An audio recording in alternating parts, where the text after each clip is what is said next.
नमस्कार, news India देख रहे हैं आप। मैं हूं कुंदन जम्यार। बिहार की सियासत की हम बात करेंगे, लेकिन उससे पहले बात कर लेते क्वाड की। दरअसल क्वाड की बैठक आज खत्म हुई है। टोक्यो में चल रही क्वाड की देशों की बैठक आज समाप्त हो गई। इस बैठक में रूस यूक्रेन के बीच हो रहे युद्ध के मुद्दे को भी उठाया गया, तो चीन की तानाशाही पर भी नकेल कसने की कोशिश की गई।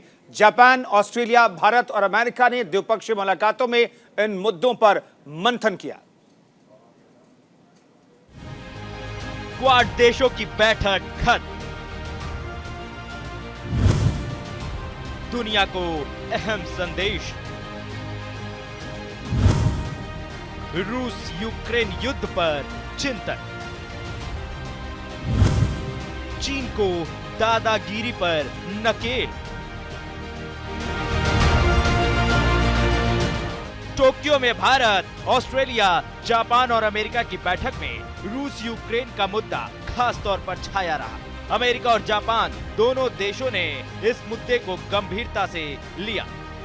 सभी चारों देशों ने रूस यूक्रेन जंग पर चिंता जताई और इसे सबसे बड़ा मानव संकट बताया। अमेरिकी राष्ट्रपति जो बाइडेन ने कहा कि यहाँ मानवाधिकारों की रक्षा होनी चाहिए। क्वाड मीटिंग में अमेरिका के राष्ट्रपति जो बाइडेन ने नाम लेकर कहा कि पुतिन एक संस्कृति को खत्म करने की कोशिश कर रहे हैं। ये यूरोपियन मुद्दा नहीं है, बल्कि अब ग्लोबल मुद्दा बन चुका है। रूस ने यूक्रेन पर गेहूं निर्यात करने से भी पाबंदी लगा दी है। इससे ग्लोबल फूड क्राइसिस खड़ा हो गया है। बाइडेन ने पुतिन को चेतावनी देते हुए कहा कि रूस यूक्रेन जंग को जितना लंबा खींचेगा, हम यूक्रेन की उतनी ही मदद करेंगे। जापान ने भी रूस यूक्रेन युद्ध को लेकर अपनी नाराजगी व्यक्त की है। जापान के प्रधानमंत्री फूमियो किशिदा ने कहा कि यूक्रेन पर रूसी आक्रमण संयुक्त राष्ट्र चार्टर के सिद्धांतों को पूरी तरह से चुनौती देता है। उन्होंने कहा कि हमें आसियान, दक्षिण एशिया के साथ साथ हिंद प्रशांत देशों की आवाजों को भी ध्यान से सुननी चाहिए, ताकि सहयोग को और आगे बढ़ाया जा सके।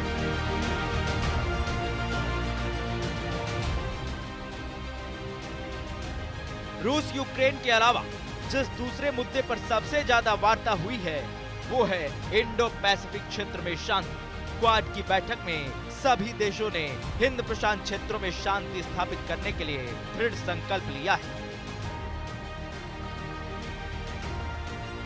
टोक्यो में चल रही क्वाड देशों की बैठक में हिंद प्रशांत क्षेत्रों में शांति स्थापित करने को लेकर चर्चा हुई। इस बैठक में चीन की तानाशाही पर कैसे ब्रेक लगे, उस पर भी चर्चा की गई। चीन द्वारा उसके पड़ोसी देशों को परेशान करने के मुद्दे भी उठाए गए। क्वाड सदस्य देशों ने संयुक्त वक्तव्य जारी करते हुए कहा कि हम किसी भी जबरदस्ती या एक तरफा कार्रवाई का विरोध करते हैं जो किसी भी क्षेत्र में तनाव बढ़ाने की कोशिश करता है। सभी चारों देशों ने कहा कि हम पूर्व और दक्षिण चीन सागर में संयुक्त राष्ट्र सम्मेलन में परिलक्षित अंतर्राष्ट्रीय कानून का पालन करेंगे। और यही वजह है कि क्वाड सदस्य देशों ने इंडो पैसिफिक क्षेत्र में बुनियादी ढांचे के लिए 50 बिलियन अमेरिकी डॉलर आवंटित करने का संकल्प लिया है। बैठक में प्रधानमंत्री नरेंद्र मोदी ने इस संबंध में भारत का पक्ष रखा।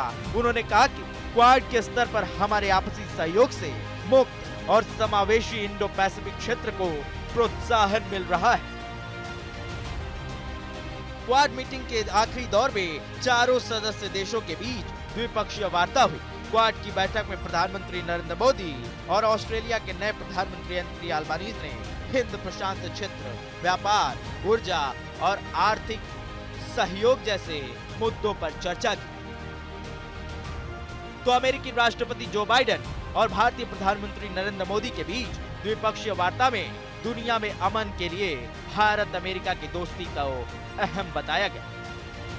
प्रधानमंत्री मोदी ने कहा कि हमारे समान हितों में विश्वास मजबूत हुआ है। हमारी दोस्ती मानव कल्याण के लिए प्रतिबद्ध है। उन्होंने कहा कि हिंद प्रशांत मसले पर हम समान विचारधारा वाले देशों के साथ समान विचार साझा करते हैं, जिससे हमारी चिंताओं और हितों की रक्षा के लिए काम किया जा सके। तो अमेरिकी राष्ट्रपति जो बाइडेन ने कहा कि भारत और अमेरिका की साझेदारी सही मायने में विश्वास की साझेदारी है। हमारे साझा हितों और मूल्यों ने दोनों देश के बीच विश्वास के बंधन को मजबूत किया। उन्होंने कहा, मुझे खुशी है कि हम यूएस डेवलपमेंट फाइनेंस कॉरपोरेशन के लिए भारत में काम को जारी रखने, वैक्सीन उत्पादन, स्वच्छ ऊर्जा पहल का समर्थन करने के लिए समझौता कर चुके हैं। क्वाड के स्तर पर हमारे आपसी सहयोग से एक फ्री, ओपन और इंक्लूसिव इंडो पैसिफिक क्षेत्र को प्रोत्साहन मिल रहा है, जो हम सभी का साझा उद्देश्य है। कोविड-19 की विपरीत परिस्थितियों के बावजूद हमने vaccine delivery, climate action, supply chain resilience, disaster response और आर्थिक सहयोग जैसे कई क्षेत्रों में आपसी समन्वय बढ़ाया है।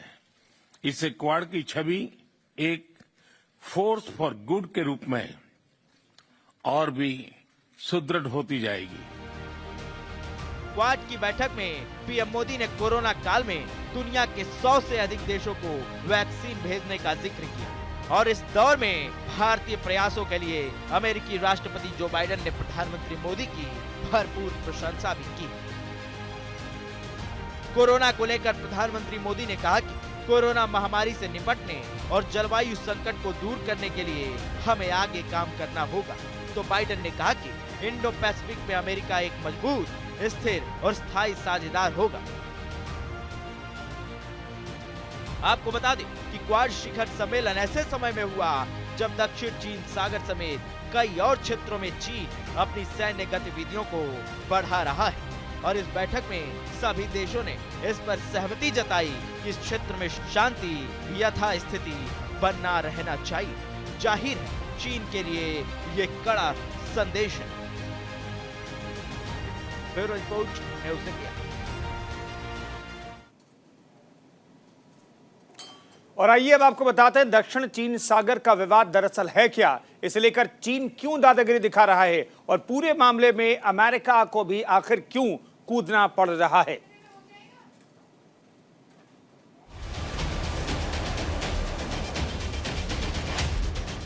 दक्षिण चीन सागर जिस पर लगी है चीन की नजर, दक्षिण चीन सागर जिस पर पूरी तरह से कब्जा करना चाहता है चीन।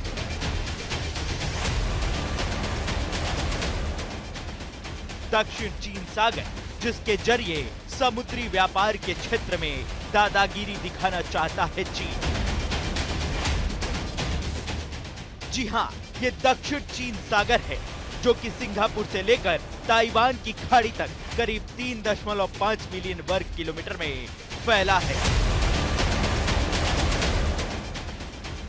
दक्षिण चीन सागर एक ऐसा सीमांत सागर है जो प्रशांत महासागर का हिस्सा है और ये एशिया के दक्षिण पूर्व में और प्रशांत महासागर के पश्चिमी तट पर स्थित है। आगे हम आपको बताएंगे कि दक्षिण चीन सागर भारत समेत चीन और अमेरिका के लिए इतना अहम क्यों है और किन किन देशों का हित इससे जुड़ा है। लेकिन उससे पहले आइए जानते हैं कि दक्षिण चीन सागर को लेकर विवाद क्या है। दक्षिण चीन सागर विवाद दुनिया के सबसे बड़े महासागरीय विवाद के रूप में जाना जाता है। ये विवाद चीन और दक्षिण पूर्व एशियाई देशों यानी Vietnam, Indonesia, Malaysia, Brunei, Philippines के बीच में है।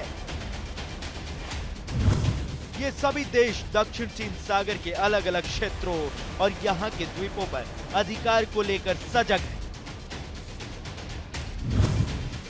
चीन ने वहां अपनी संप्रभुता के दावों के लिए 9 स्थानों पर कब्जा कर लिया है।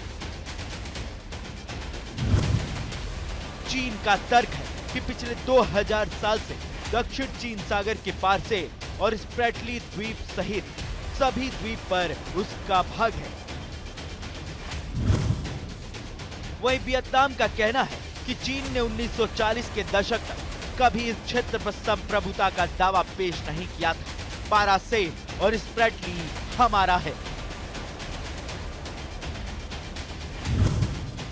उधर फिलीपींस का कहना है कि भौगोलिक हालात के मुताबिक स्प्रेटली द्वीप उसका हिस्सा है। तो मलेशिया भी दक्षिण चीन सागर के कुछ क्षेत्रों पर अपना दावा ठोकता है।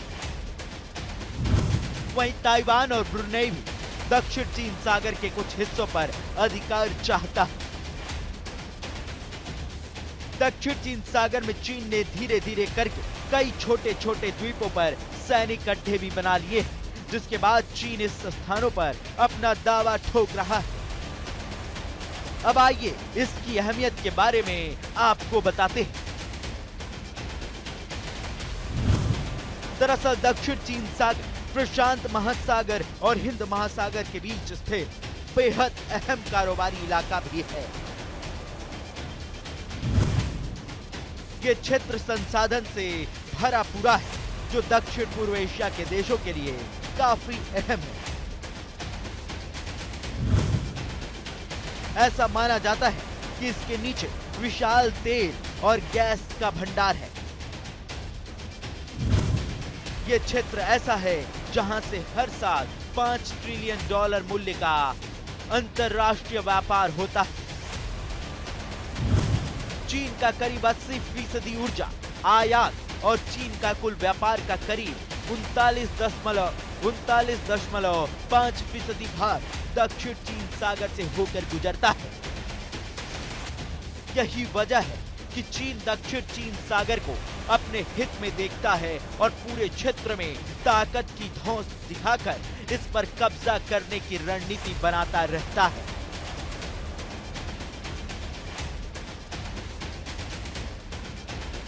उधर अमेरिका का मानना है कि समंदर के इस इलाके पर किसी एक मुल्क का अधिकार नहीं हो सकता है। ये सभी देशों के ट्रेड और दूसरे कामों के लिए खुला है। गैर कानूनी तौर पर दबदबा बनाने की कोई कोशिश कबूल नहीं की जा सकती। अमेरिका के इस रुख से चीन बौखला गया है। अगर भारत की बात करें तो भारत दक्षिण चीन सागर में स्वतंत्र बिना रोक टोक जल परिवहन के लिए सभी पक्षों से United Nations Convention of the Law of the Sea 1982 के सिद्धांतों को अपनाने का समर्थन करता है। इसलिए दक्षिण चीन सागर भारत के लिए काफी अहम हो जाता है। Bureau report, news India.